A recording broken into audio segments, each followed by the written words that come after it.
la voz de la Gran Colombia, la 1400 AM, la consentida, la preferida, la voz de la Gran Colombia, la emisora que más prende radios en Cúcuta y su área metropolitana. BGC, la voz de la Gran Colombia. Noticia, cultura, música y la presencia de la migración venezolana en el mundo.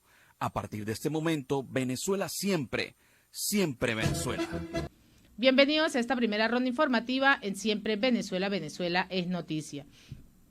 El presidente Nicolás Maduro crea las 5 zonas especiales para la inversión extranjera, así lo viene mencionando, ha promulgado la Ley Orgánica de las Zonas Económicas Especiales y además ordenó la creación de los primeros 5 espacios en este tipo para atraer así esa inversión extranjera y equilibrar el desarrollo de todas las regiones en el país. Anunció que las primeras 5 zonas económicas especiales creadas en este marco de la nueva ley son Paraguaná, en el estado Falcón, Puerto Cabello Morón en Carabobo, en el estado La Guaira, Margarita, Nueva Esparta y la isla La Tortuga, ubicada en pleno Caribe. Venezuela toma y retoma con un nuevo impulso el camino de la construcción de estas zonas económicas especiales como un camino para ese impulso y además para el desarrollo de las fuerzas productivas de nuestro país, es lo que viene mencionando el presidente, como camino para la atracción de diversas inversiones productivas. También aseveró que en medio de una reunión los empresarios, políticos y diplomáticos están prestos a seguir estas indicaciones. También destacó que se trata de espacios a los que se les realizará seguimiento y para lo que se atraerán inversiones productivas que lleven a un desarrollo científico, tecnológico, industrial, así como el desarrollo elevado del comercio dentro del país, es lo que ha manifestado. Para ello también anunció la creación de la Superintendencia de las Zonas Económicas Especiales, que será la institución que tendrá la rectoría, el mando y la coordinación institucional de todas estas áreas estratégicas. Asimismo, insistió en que Venezuela avanza en su crecimiento económico y que pronto el Banco Central del país ofrecerá las cifras respecto con el mundo y que el mundo va a temblar con esta nueva creación de estas zonas especiales económicas, según lo que viene mencionando Nicolás Maduro. Abro comillas, donde él mismo ha mencionado, no exagero cuando les digo que el proyecto de la isla La Tortuga es el proyecto turístico más grande e importante que hay hoy por hoy en el Caribe y en el mundo. Es lo que ha ratificado Nicolás Maduro sobre estas áreas que están designadas en lo que viene desarrollándose ese proyecto turístico, y es lo que menciona.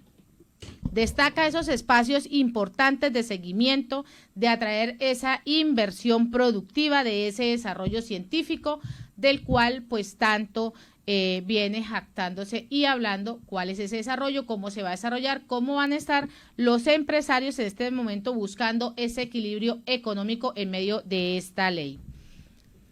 Alan, muy buenas tardes, por ahí lo veo así como sorprendido. No, estoy sorprendido que lo que me sorprende es que Nicolás Maduro diga esas cosas. Sí, en medio de esa creación de leyes. Obviamente, pues, ellos, mire, cuando el chavismo habla, usted le cree el 20%, siendo muy generoso. Y en eso, pues, ya sabemos quiénes se están metiendo, cómo lo están haciendo y qué quieren. En una lavadora Kenmore muy buena que está operando en esa zona del Caribe latinoamericano. Y en otro orden informativo, asesinaron a 3 indígenas Jivi en el estado Bolívar. Y este es el gobierno que se jacta diciendo que es protector de los grupos indígenas. Esos 3 indígenas Jivi fueron asesinados en la parroquia Guatará, en el municipio del Sucre, en el estado Bolívar. La información pues fue confirmada por los familiares de las víctimas a la asociación KPKP, el cual se dedica a defender los derechos de los pueblos indígenas en Venezuela. Se presume que los actores fueron los grupos armados que operan en la zona, y esto lo han indicado a través de la cuenta en Twitter. Los familiares han señalado que estos indígenas Jivi no se dedicaban a la minería, como en un principio se habló, a ninguna de esas actividades similares, afirmaron sus familiares que estaban en la zona haciendo mañoco, una harina que es a base de yuca. El hecho ocurre tan solo 20 días después del homicidio del líder indígena Virgilio Trujillo, coordinador de los guardianes territoriales del municipio del Amazonas. Así se viene presentando este asesinato de estos indígenas. Bueno, Nancy, te comento una noticia que acabo de revisar. Aparentemente hay gente muy interesada en que Maduro venga a la toma de posesión de Gustavo Petro. Totalmente. Y obviamente, pues, han buscado la vía legal para hacerlo. Ya Duque había manifestado que mientras él era presidente, sea presidente, que va a ser hasta el momento que se juramente Petro, en agosto próximo, Nicolás Maduro no podrá entrar al territorio colombiano. Pero han introducido una solicitud ante la Corte Constitucional de Colombia, un grupo de interesados, para pedir que esto sea posible, o sea, que pueda venir Nicolás Maduro a la toma de posesión de Petro. Pero ya Petro ha dicho que no lo ha invitado. Así que esto es una invitación forzosa. Es como cuando usted está en una fiesta y el que está afuera quiere entrar, pero no tiene el pase de entrada. Este quiere entrar. A la piñata, pero no puede entrar. No puede entrar. Pero bueno, ya hay algunos acólitos de él que aquí quieren, pues, forzar la barra y tratar de demostrar que ellos son los que mandan. Pero me parece que yo sepa, el presidente Duque es presidente hasta el momento que Petro levante la mano y diga yo juro. Por lo demás, no hay más nada que hacer. Bueno, pero vamos a ver qué responde la Corte Constitucional colombiana sobre esta solicitud de un recurso que permitiría a Nicolás Maduro venir a la toma de posesión de Petro aquí en Colombia. Y la Asamblea Nacional Legítima rechazó y condenó la extorsión en las alcabalas y carreteras a que son víctimas productores agropecuarios y particulares por parte de la Guardia Nacional y de los cuerpos policiales. Escuchemos. Pero las alcabalas no pueden ser lo que ha ocurrido en Venezuela. Ya han hecho estructuras en distintos lugares para tener lugares de cobro de comisión, que es al final lo que hacen. A nuestros productores los tienen azotados. Una persona que va, por ejemplo, de Barquisimeto a Caracas, tiene que pasar por distintas alcabalas y dejar parte de sus productos en ellas. Y doy un ejemplo, de la frontera de la raya Maracaibo y 19 alcabalas, en apenas 118 kilómetros. En las carreteras de todo el país, los funcionarios de la Guardia Nacional y los cuerpos policiales solicitan colaboraciones a quienes transitan por las vías del país, a cambio de dejarlos transitar libremente hasta su lugar de destino con la mercancía. Los productores agropecuarios pueden llevar todos sus documentos en regla, incluso la guía de movilización de la carga, e igual tienen que dejar productos de los que trasladan a los funcionarios para que los dejen seguir. Los funcionarios que están en las alcabalas deberían cumplir con sus funciones, no entorpecer el tránsito, y se han convertido en matraqueros. No solo las verduras y hortalizas, también los que transportan carne, queso, leche, transporte de productos perecederos son objeto de extorsión. Es preocupante el esfuerzo que hacen nuestros agricultores, productores, que a pesar de la tragedia y el abandono productivo que los tiene esta dictadura, siguen de pie, trabajando. Bueno, es la posición de la Asamblea Nacional Legítima sobre el tema que está de boga, el matraqueo en las diferentes alcabalas del país, que el único que se niega a reconocerlo es Remigio Ceballos. Todo el mundo sabe que, hasta Maduro sabe que esto ocurre así. Pero bueno, cada quien tiene su posición sobre el tema. Y ayer, pues, en el cambio del Poder Legislativo, la asunción de los nuevos parlamentarios colombianos en un acto en conmemoración también de la fecha de la independencia de Colombia, el presidente Duque en su discurso tocó el tema de Venezuela y dijo que Venezuela debe celebrar elecciones para retomar la democracia. En su discurso de instalación del nuevo Congreso Nacional, Duque aseguró que más de 2 millones de migrantes venezolanos están en Colombia porque huyeron en búsqueda de mejores oportunidades en educación, salud y trabajo y fueron acogidos por los colombianos. A ellos, a todos los venezolanos, les decimos que aquí estamos quienes creemos en las instituciones y que son las elecciones libres la única manera como debe retomar la esperanza a Venezuela. Afirmó que ante el nuevo Congreso colombiano, que terminará su gestión el 7 de agosto, recalcando: Colombia es el refugio de los migrantes que huye por nuestras carreteras de la opresión y la falta de oportunidades. Migración Colombia informó la semana pasada que ya son casi 2,5 millones los venezolanos que están radicados en Colombia, de los cuales el 96% ha regularizado su situación o están en trámite de ello, y apenas 300.000 siguen irregulares. Duque recordó que los estragos del coronavirus generaron una situación de mayor presión, además de la crisis migratoria más grande que ha tenido América Latina, donde millones de hermanos venezolanos caminan en la búsqueda de refugio frente al oprobio dictatorial.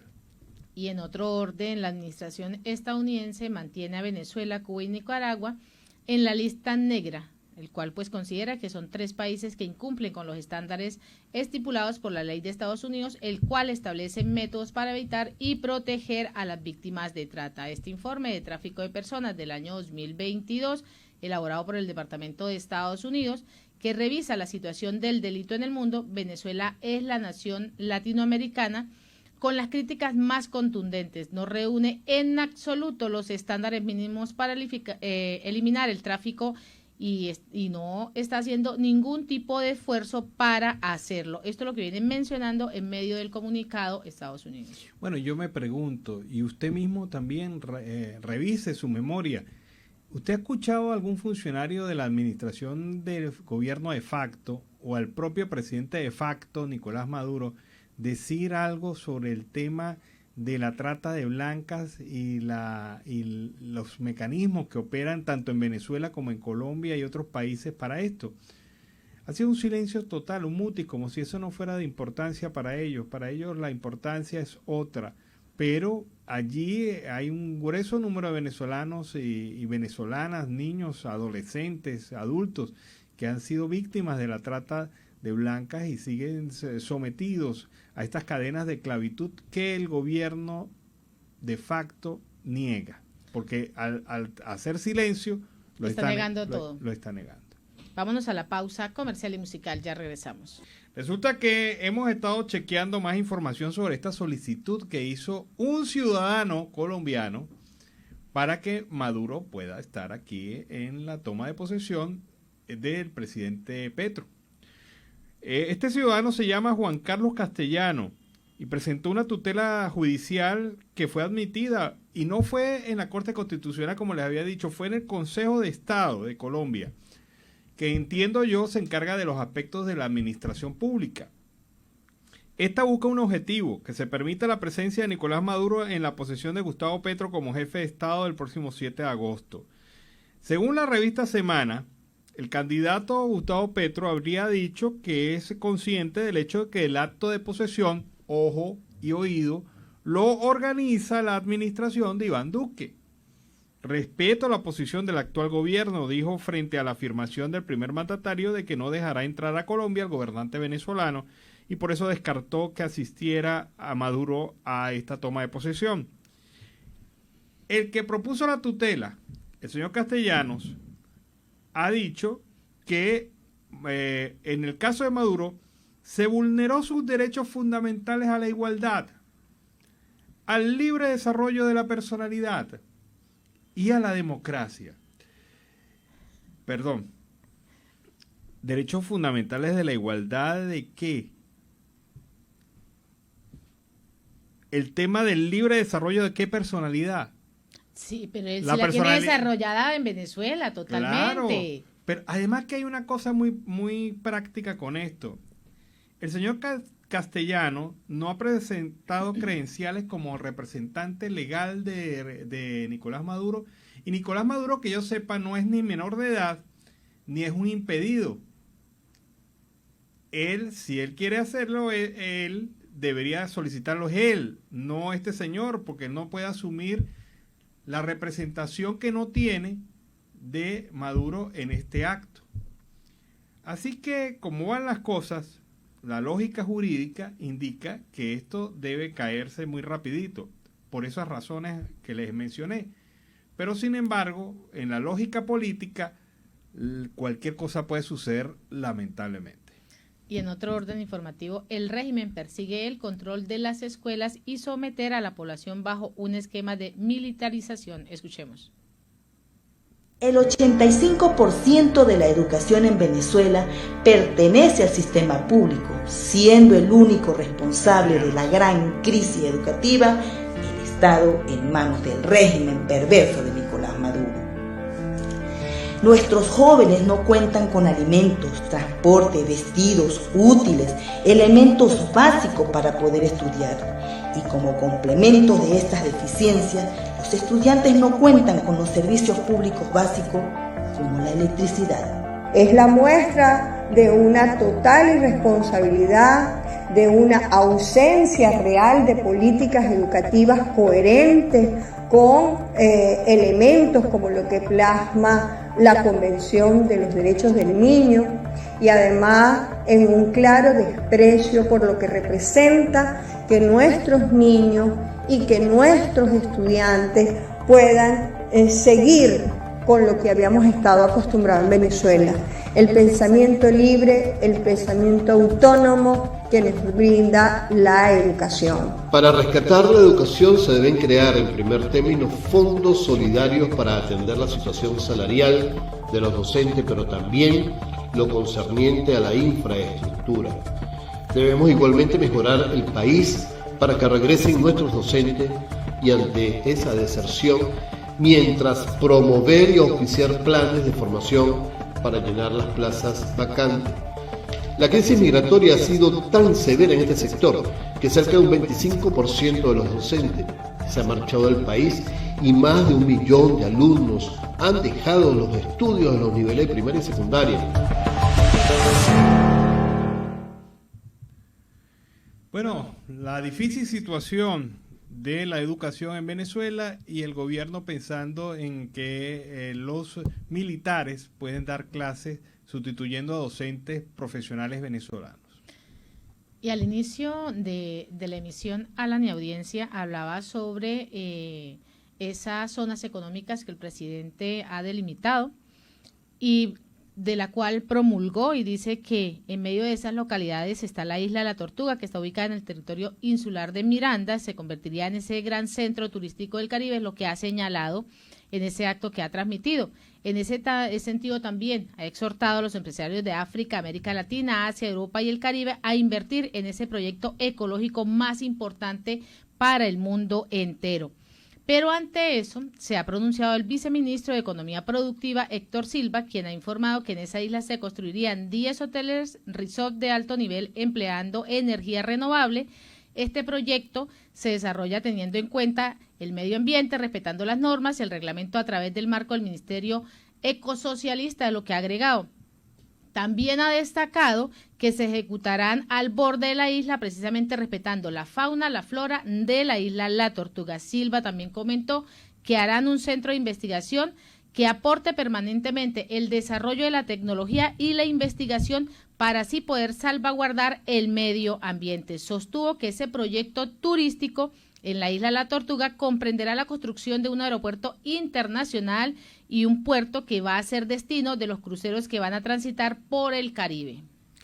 Bueno, yo no sé, pero eso me suena tan fantasioso que de verdad tengo que revisar una información acá sobre ese tema. Bueno, mire, la isla de La Tortuga tiene una ciénaga, tiene una superficie de 156 kilómetros y él habla de meter 4 hoteles, 5 estrellas, meter un centro de investigación. 10 hoteles. 10 hoteles. El centro de investigación. Un centro de investigación y un aeropuerto internacional. Ajá.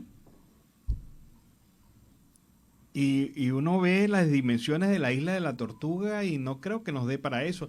Además, mire, hay otra necesidad fundamental, el agua.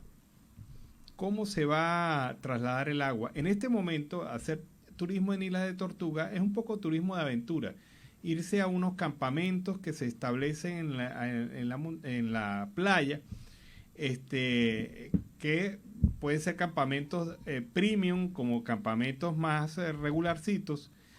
El traslado hasta esa zona se debe hacer exclusivamente por vía marítima, y además, a pesar de la belleza escénica, el agua siempre se traslada desde tierra. Ahora yo me pregunto, ¿y el agua? ¿Qué van a hacer con el tema del agua? ¿Qué van a hacer para la protección de la ciénaga que está allí? ¿Qué van a hacer para la deposición de desechos de 10 hoteles? Póngale usted que en ocupación máxima se generan muchos desechos. ¿Cómo se va a manejar eso?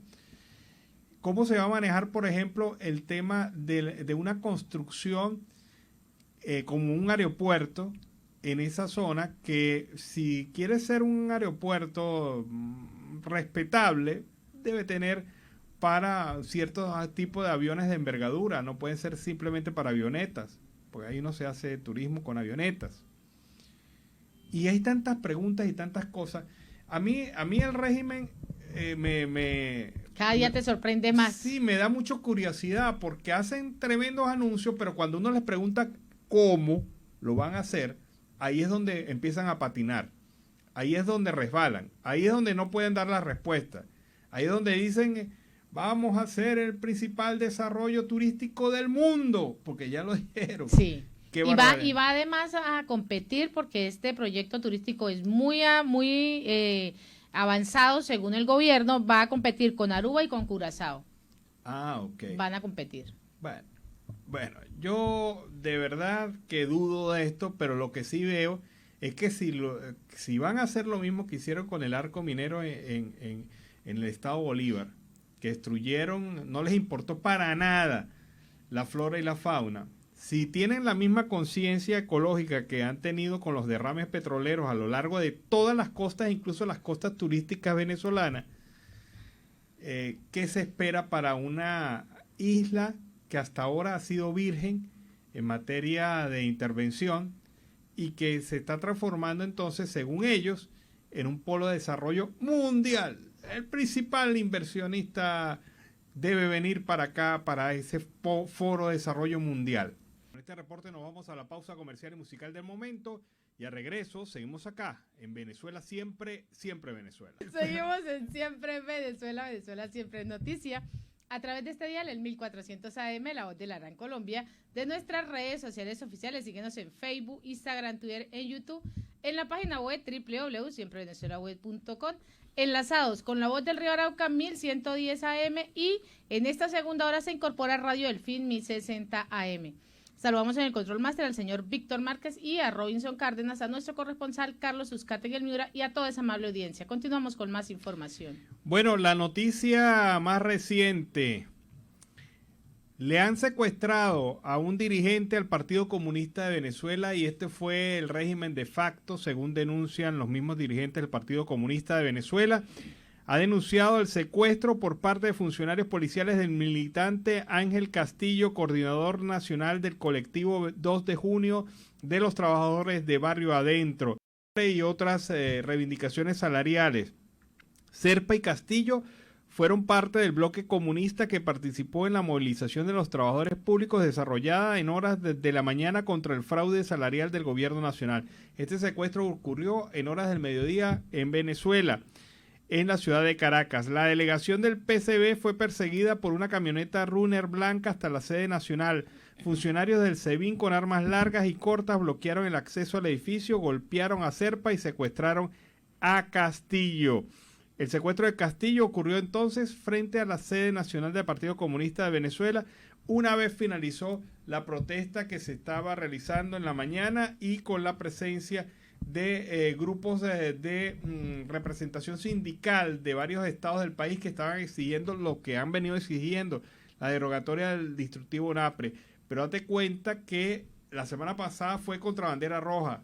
Esta semana es contra el Partido Comunista de Venezuela. Y uno dice... ¿Esa es la libertad que se tiene según el gobierno? Exacto. O sea, ahí existe la libertad. Exacto, o sea, no, escuchábamos hace algún tiempo a Diosdado Cabello diciendo que en Venezuela había libre ejercicio de la opinión. Esta gente está protestando y exigiendo dentro de un derecho constitucional y han sido secuestrados. Veamos a ver hasta dónde llega ahora la racia contra el Partido Comunista de Venezuela en una situación de verdad que nos parece increíble. Un gobierno que se vende como de izquierda persiguiendo a la izquierda en Venezuela. Y en otro orden informativo, las expropiaciones de Chávez y Maduro originaron el descenso de la producción nacional y la caída de la inversión extranjera. La única forma de recuperar la economía y la producción en esta nación es con un cambio político. Escuchemos. La gran mayoría de estas aventuras empresariales a cargo del Estado terminaron en monumentales fracasos. Por todo ello, la industria siderúrgica, cementera y minera está hoy prácticamente paralizada. Las empresas de servicios de electricidad y telecomunicaciones están en estado ruinoso por falta de inversiones. Empresas como Lácteos Los Andes, Alcasa, CanTV, Conferri, Agropatria, Industrias Diana, Fama de América, Kimberly Clark, Civenza, son solo algunas de las empresas tomadas, expropiadas, expoliadas a sus legítimos dueños. Con Industria nos manifiesta que desde el 2002 al 2012 se marcó un proceso de nacionalización y expropiación de empresas en el país que fueron llevando una cifra de empresas expropiadas de alrededor de 1.168. Que hay una destrucción casi del 80% de lo que es toda la producción económica que tenía el país, tanto de la empresa privada como de los sectores públicos. Pero la destrucción ha sido mayor en aquellas empresas que este régimen expropió supuestamente para entregarla a los trabajadores, para entregarla a los ciudadanos venezolanos, porque había unos capitalistas sátrapas que se adueñaban de toda la riqueza venezolana. No solo se trata del deterioro y mal funcionamiento de las empresas confiscadas por el régimen en la gestión de Chávez y Maduro. Es la implantación por la fuerza de un modelo económico en contravía con las tendencias modernas de economía libre, de economía de mercado, que sustentan hoy el planeta. Se trata entonces de un modelo estatista y confiscatorio que convirtió al sector privado y al capital privado nacional e internacional de Venezuela en su enemigo. Bueno, es la situación entonces que se plantea en la economía venezolana. Leíamos hace poco un informe sobre este tema. Con este reporte nos vamos a la pausa comercial y musical del momento. Y a regreso, seguimos acá en Venezuela siempre, siempre Venezuela. Y muere un preso en Nueva Esparta tras una paliza dada por otros reos. Así lo ha venido manifestando la ONG Ventana a la Libertad, quien ha asegurado que las autoridades del lugar no trasladaron al recluso a un centro de salud hasta el día martes en la mañana, cuando fue ingresado al hospital Luis Ortega en la ciudad de Porlomar, donde falleció horas después. Este hombre de 26 años de edad, que estaba recluido en este centro de detención preventiva en el estado insular Nueva Esparta, falleció luego de haber recibido una paliza por parte de sus compañeros, es lo que ha informado la ONG a través de la cuenta. El hombre recibió múltiples contusiones en la región cefálica durante una riña y pues lamentablemente pierde la vida. Sus familiares piden también que se realice una investigación acerca de este tema. Bueno, la misma comiquita de siempre. El CEOFAN anunció que fue inutilizada en Apure la narcoavioneta número 21 en lo que va de año. Ellos llevan su estadística. El jefe del Comando Estratégico Operacional de la Fuerza Armada Nacional, CEOFAN, Domingo Hernández Lares, informó a través de sus redes sociales que fue inutilizada una narcoavioneta por violar el espacio aéreo del estado Apure. Hernández Lares indicó que la aeronave ilegal no obtuvo la autorización para poder sobrevolar a Venezuela, el espacio aéreo venezolano, y que la misma tenía el transponder apagado. Además indicó que tampoco poseía código de identificación. De esta forma, el jefe del CEOFAN indicó que es una narcoavioneta número 22 que se derriba durante el año 2022. O sea, ya van a la par del año. Mire, 3 cositas. Como siempre, no hay ningún detenido. Como siempre, el general dice que es una narcoavioneta. ¿Y dónde está la droga? ¿Dónde está la retención? ¿Cómo supo usted que era narcoavioneta si no han mostrado imágenes o algo por el estilo o información adicional sobre ese tema? Y en tercer lugar, ¿usted cree que nosotros creemos que ustedes hacen este tipo de operaciones reales? ¿Por qué nunca hay un detenido? ¿Por qué nunca hay sobrevivientes? ¿Por qué nunca hay una operación especial? ¿Por qué nunca hay nada de nada en relación a este tema de las supuestas acciones de la Fuerza Armada Nacional en contra del narcotráfico? No hay nada. Así de sencillo. No hay detenido. Se cayó la avioneta sola. Venía como un dron volando sola en automático y ¡bah! Y más nada se sabe. Pero Domínguez Lares ha dicho en horas de lo que va el transcurso del día que la FAN ha desactivado 105 kilos de explosivos en el estado Apure. Así, tropas militares desactivaron 2 artefactos que contenían 105 kilogramos de explosivos en el estado Apure fronterizo con Colombia, es lo que ha informado el comandante estratégico operacional de la Fuerza Armada Nacional, Domínguez Lares, al día de hoy. En el sector Caño Hondo del municipio Pae, la FAEN con labores de limpieza en vías desactivan 2 artefactos explosivos improvisados de 25 y 80 kilogramos respectivamente, contribuyendo con su actuación libremente del tránsito y de la soberanía nacional en el estado Apure, es lo que viene detallando a través de la cuenta en Twitter. También Lares acompañó la información con varias fotografías en las que se puede ver a los funcionarios desenterrando bombas en los que parece ser un sendero. Bueno, pero ya va. ¿Quién usa 105 kilos de explosivos? O sea, si fuera un atentado contra un fuerte militar, si fuera un atentado contra un puente, por ejemplo, si fue, es más, la cantidad me parece exagerada. 105 kilos. Bueno, yo no sé mucho de eso, pero para los que puedan saber, infórmenos, ilústrenos. 105 kilos de explosivos. Es una cantidad muy, muy grande. Pero, en general, usted no mostró la foto de la avioneta, ni de la droga retenida, porque si usted dice que era una narcoavioneta, debe haber droga dentro de la avioneta. Nos quedamos así. Y en otro orden informativo, el defensor de derechos humanos Feliciano Reina resaltó el carácter arbitrario de las detenciones de los activistas Gabriel Blanco, Reinaldo Cortés, Néstor Astudillo, Emilio Negrín, Alonso Méndez y Alicia Bracho. Escuchemos. A los familiares de las 6 personas detenidas, que además están ejerciendo el derecho humano a la defensa de derechos humanos, y sobre todo en una situación en la que la población venezolana indudablemente está viéndose tan afectada en su derecho a una vida digna, ¿no? Por los temas que tienen que ver con alimentación, con salud, transporte y tantos otros. Como lo dice la alta comisionada en su reciente informe que presentó ante el Comité de Derechos Humanos, lo que hay que privilegiar en estas situaciones es el diálogo, es la gestión de los conflictos, siempre poniendo de lado el proceso penal. No puede ser que a donde se acuda es al proceso penal, cuando en estas situaciones lo que debería privar es justamente dialogar y gestionar esos conflictos. Ha habido unos espacios abiertos por parte del gobierno, ministro del Trabajo incluso, por ejemplo, pero el hecho de que se abran esos espacios, por supuesto, no puede implicar que cese el ejercicio de derechos.